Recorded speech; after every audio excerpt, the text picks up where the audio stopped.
Hello, my name is Professor David Owen, and I teach at the University of Southampton in England, and I will be your guest lecturer for today. What I'm going to talk about are two of England's greatest political theorists, Thomas Hobbes and John Locke. The defining political event of Thomas Hobbes' life is the English Civil War. And Hobbes is deeply concerned with the question of what are the sources of civil war and what kind of state, what kind of polity, what kind of political theory is required if we are to kind of secure people against generalized threats of violence and social conflict, such as that he saw in the English Civil War. His younger contemporary, John Locke, will be concerned with the question of when people can rebel, when it's legitimate for the people to overthrow a monarch, as occurred in the glorious revolution of 1688, in which the English people dethroned their king and replaced him with another. So, I want to start by just noting Locke's challenge to Hobbes, the criticism that Locke directed back at Hobbes. As we'll see shortly, Locke argues that the only way to avoid a state of war is for there to be an unconstrained sovereign power, an absolute sovereign. And this is Locke's complaint. He says, "This is to think that men are so foolish that they take care to avoid what mischiefs can be done to them by polecats and foxes, but are content, they think it safety, to be devoured by lions." One of the things we're going to explore in this lecture is why Locke offered that criticism of Hobbes and whether he was justified to do so. We have three questions. What drives Hobbes to support the idea of legally unconstrained sovereignty? Is Locke's criticism a fair one? And how does Locke, in contrast to Hobbes, argue for and aim to establish limits on sovereign power, limits that mark the point where, if the sovereign oversteps, the people may rebel? So in his famous book Leviathan, published in 1651, the year that the English Civil War ended, Thomas Hobbes argued that the state of nature, that is, a state in which there is no political rule present, is a state of war, of every man against every man. In such a condition, man lives in continual fear and danger. In a state of nature, the life of man is solitary, poor, nasty, brutish, and short. There is no industry, there is no commerce, there is simply a conflict.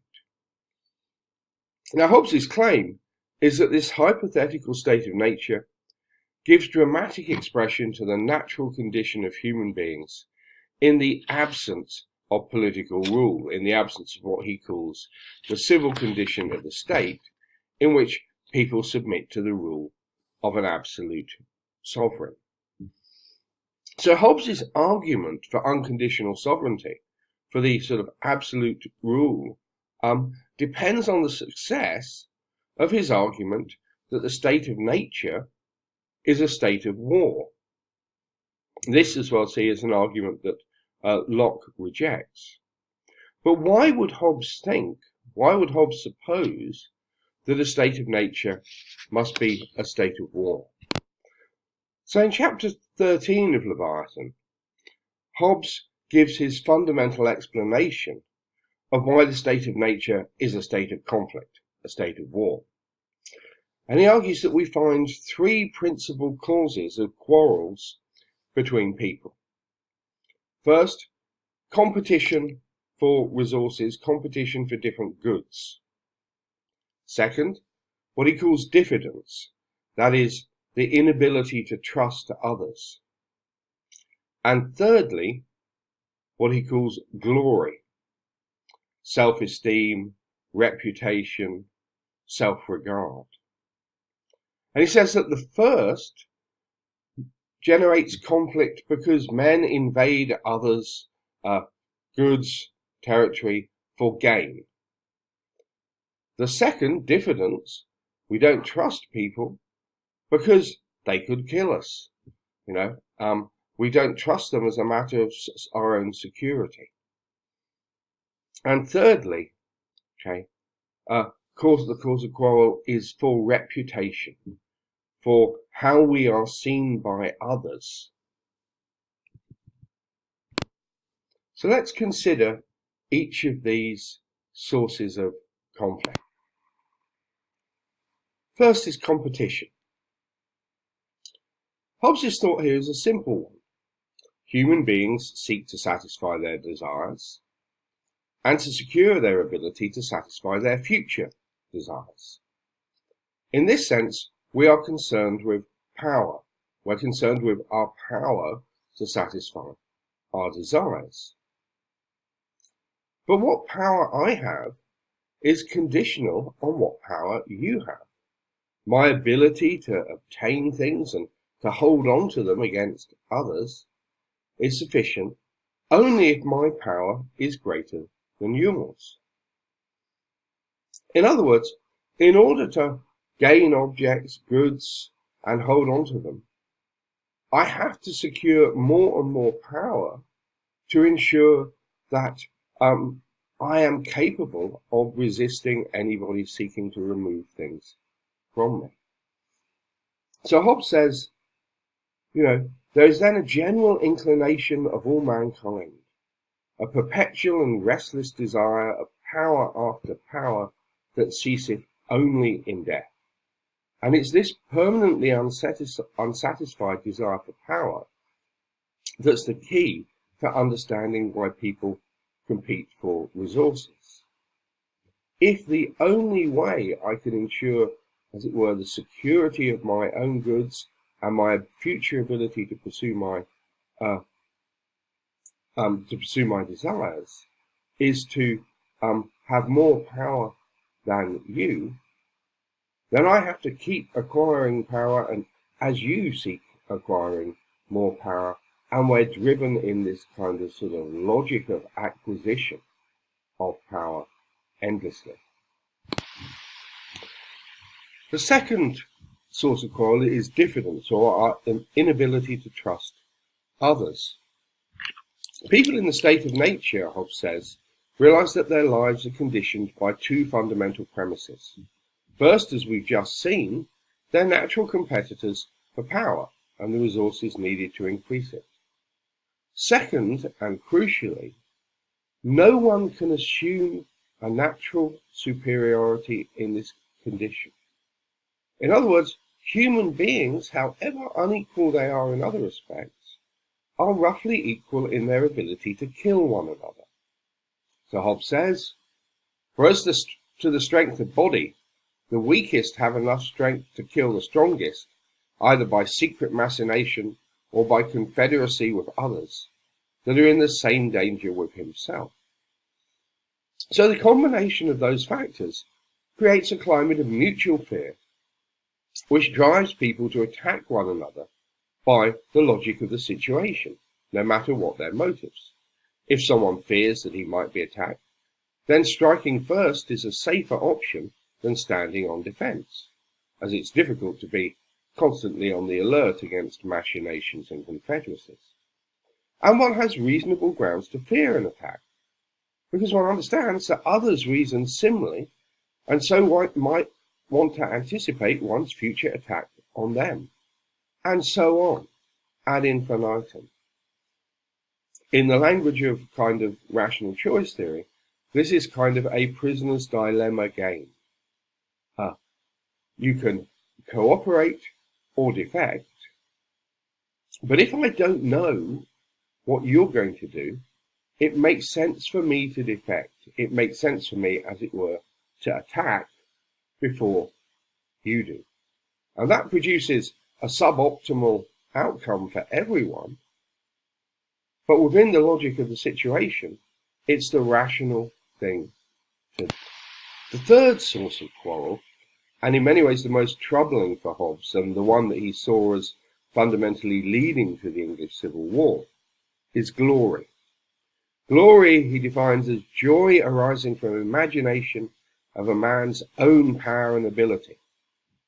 It is basically the desire for and sense of one's preeminence. Okay, so everyone takes the most pleasure in the kinds of social situations from which he may come away with a better idea of himself in comparison with someone else's embarrassment or weakness. So glory is a zero-sum good. If I have more of it, you have less of it. It is essentially comparative. It compares our relative standards. If my standard is higher than yours, that standing is higher than yours, then, that feeds my self-esteem.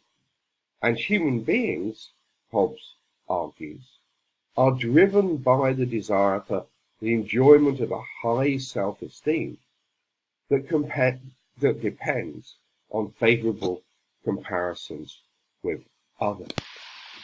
What makes glory so problematic for Hobbes, what makes it so incendiary, is that it's tied to recognition.